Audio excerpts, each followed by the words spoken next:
श्री स्वामी समर्थ। तर पहा, कोजागिरी पौर्णिमेच्या दिवशी पूजा कशी करायची, पूजा कधी करायची, कोणत्या टायमात करायची, पूजा 16 तारखेला करायची की 17 तारखेला करायची, याविषयीची संपूर्ण माहिती आपण आजच्या व्हिडिओमध्ये बघणार आहोत।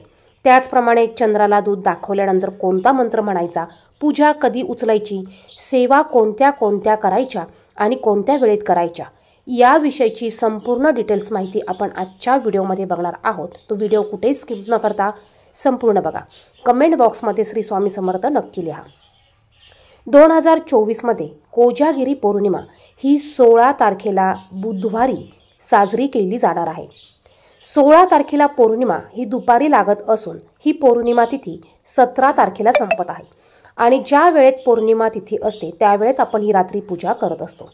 तर आपल्याला ही पूजा रात्री 12 वाजून 12:39 पर्यंत करायची आहे आणि त्यामुळेच आपल्याला ही पूजा बुधवारी 16 ऑक्टोबरच्या बुधवारी आपल्याला 11 साडे11 वाजेनंतर पूजेची मांडणी करून ठेवायची आहे आणि 12 वाजेपासून ते 12:39 पर्यंत आपल्याला पूजा करून काही सेवा देखील करायच्या आहेत।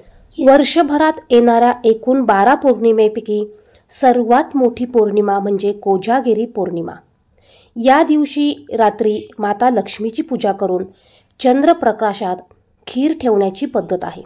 शरद पौर्णिमेला रात्री देवी लक्ष्मी पृथ्वीच्या दर्शनासाठी येते आणि भक्तांना सुखी आणि समृद्ध होण्याचा आशीर्वाद देते। धनप्राप्तीसाठी देवी लक्ष्मीला प्रसन्न करण्यासाठी हा दिवस खूप महत्त्वाचा मानला जातो। देवी लक्ष्मी ही रात्री पृथ्वीवर भ्रमणासाठी येत असते आणि कोण जागा आहे, कोण झोपलेला आहे हे बघत असते।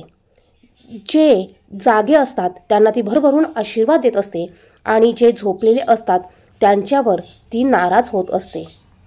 तर पूजेची मांडणी कशी करायची, तर पहा, ज्या ठिकाणी तुम्ही पूजा मांडणार आहात ती जागा स्वच्छ करून घ्यायची आहे। आपल्याला पाट किंवा चौरंग घ्यायचा आहे। चौरंगाखाली रांगोळीने स्वस्तिक काढायचं, त्यावर हळदी कुंकू अक्षता ठेवायच्या आहेत। त्यावर आपल्याला हळदी कुंकू वाहिल्यानंतर चौरंग ठेवायचा। चौरंगावर आपल्याला एक स्वच्छ कपडा अंथरून घ्यायचा आहे। इथे तुम्ही पांढरा कपडा अंथरला तरी चालेल, पांढरा कपडा नसेल तर तुम्ही लाल कपडा अंथरून घेतला तरी चालेल।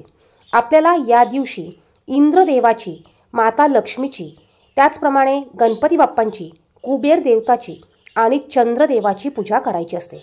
पूजेला सुरुवात करण्या अगोदर आपल्याला दिवा प्रज्वलित करून घ्यायचा आहे। अग्नीच्या साक्षीने कोणतीही पूजा करायची असते। दिव्याला हळदी कुंकू अक्षता फूल असेल तर फूल अर्पण करून पूजा करून घ्यायची आहे। यानंतर आपल्याला इंद्रदेवाची पूजा करायची आहे। त्यासाठी आपल्याला एक कलशाची स्थापना करून घ्यायची आहे। आता तुम्ही कलश स्थापन करत असताना यामध्ये काही ठिकाणी फक्त आंब्याची पानं ठेवली जातात, तर काही ठिकाणी आंब्याच्या पानावर नारळ ठेवून कलश स्थापन केला जातो। तुमच्याकडे जर का नारळ ठेवत नसेल, फक्त कलश स्थापन करत असेल तर तुम्ही फक्त कलश स्थापन करायचा आहे। यासाठी एका तांब्यामध्ये आपल्याला पाणी घ्यायचं आहे। यामध्ये हळदी कुंकू अक्षता, 1 रुपयाचं नाणं आणि सुपारी आपल्याला टाकायची आहे। चौरंगावर थोड्याशा अक्षता ठेवून त्यावर आपल्याला हा कलश ठेवायचा आहे।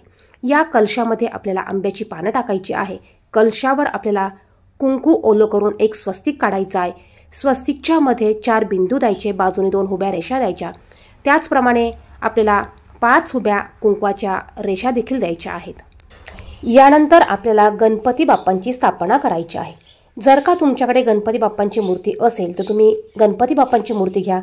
मूर्ती नसेल तर तुम्ही सुपारी, गणपती बाप्पांचं प्रतीक म्हणून एक सुपारी घ्यायची आहे आणि त्या सुपारीला गणपती बाप्पा म्हणून पूजायचं आहे। तर इथे मी थोड्याशा अक्षता टाकून यावर गणपती बाप्पांची मूर्ती ठेवून घेत आहे। जर का तुमच्याकडे सुपारी असेल तर तुम्ही 2 विड्याच्या पानावर थोड्याशा अक्षता ठेवून यावर सुपारी तुम्ही ठेवायची आहे।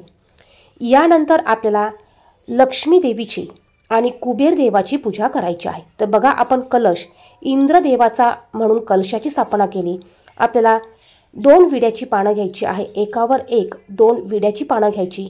यावर थोड्या थोड्या अक्षता ठेवून एका पानावर माता लक्ष्मीचं प्रतीक म्हणून सुपारी ठेवायची आणि दुसऱ्या पानावर कुबेर देवाचं प्रतीक म्हणून सुपारी ठेवून घ्यायची आहे।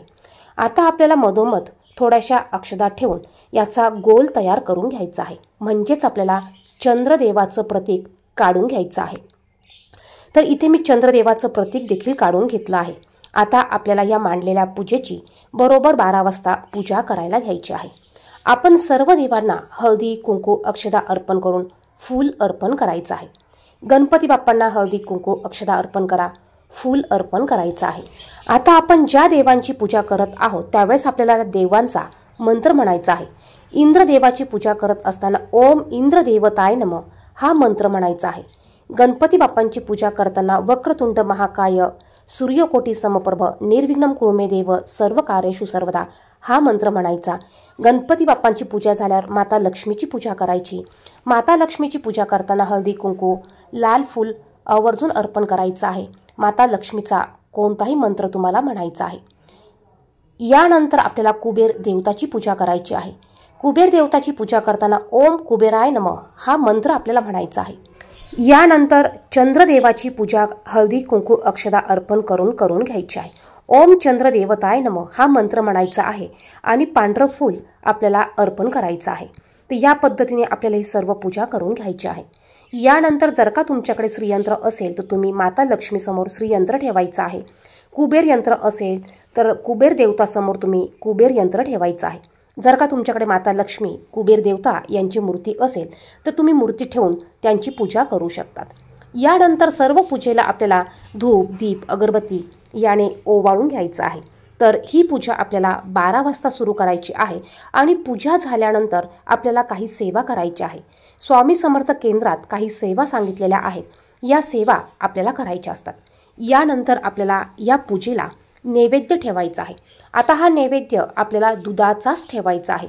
आपल्याला या दिवशी एका वाटीमध्ये दूध घ्यायचं आहे आणि ह्या दुधामध्ये आपल्याला तुळशीपत्र हे आवर्जून टाकायचं आहे.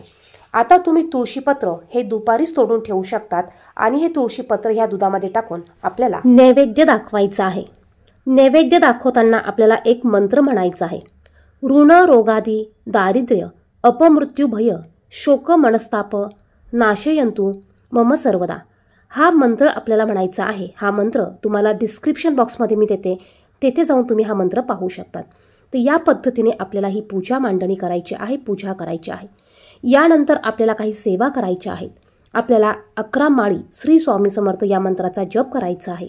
त्याचप्रमाणे 1 माळ विष्णू गायत्री मंत्र म्हणायचा आहे. 1 माळ आपल्याला लक्ष्मी गायत्री मंत्राचं म्हणायचं आहे.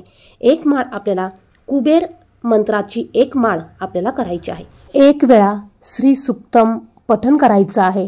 1 वेळा व्यंकटेश स्तोत्राचं पठण करायचं आहे आणि 1 वेळा गीतेचा 15वा अध्याय आपल्याला म्हणायचा आहे. तर या सर्व सेवा आपल्याला 12 वाजेपासून ते 12:39 वाजेपर्यंत करायच्या आहेत आणि आपल्याला माता लक्ष्मीला आपल्या घरात सुख समृद्धी शांती नांदू दे अशी प्रार्थना करायची. असं म्हटलं जातं की शरद पौर्णिमेच्या रात्री चंद्रातून निघणारी किरणं ही अमृतासारखी असतात. म्हणून या दिवशी लोक खीर किंवा दूध तयार करतात आणि रात्री ते चंद्रप्रकाशात ठेवतात. असं केल्याने चंद्राची किरणं त्या दुधावर किंवा खिरीवर पडतात आणि त्यावर अमृताचा प्रभाव होतो असं मानलं जातं. कोजागिरी पौर्णिमेला दूध किंवा खीर प्रसाद म्हणून दिली जाते. या दिवशी चंद्रप्रकाशात दुधाचं सेवन केल्याने लक्ष्मी देवी प्रसन्न होते. तर या पद्धतीने आपल्याला कोजागिरी पौर्णिमा साजरी करायची आहे.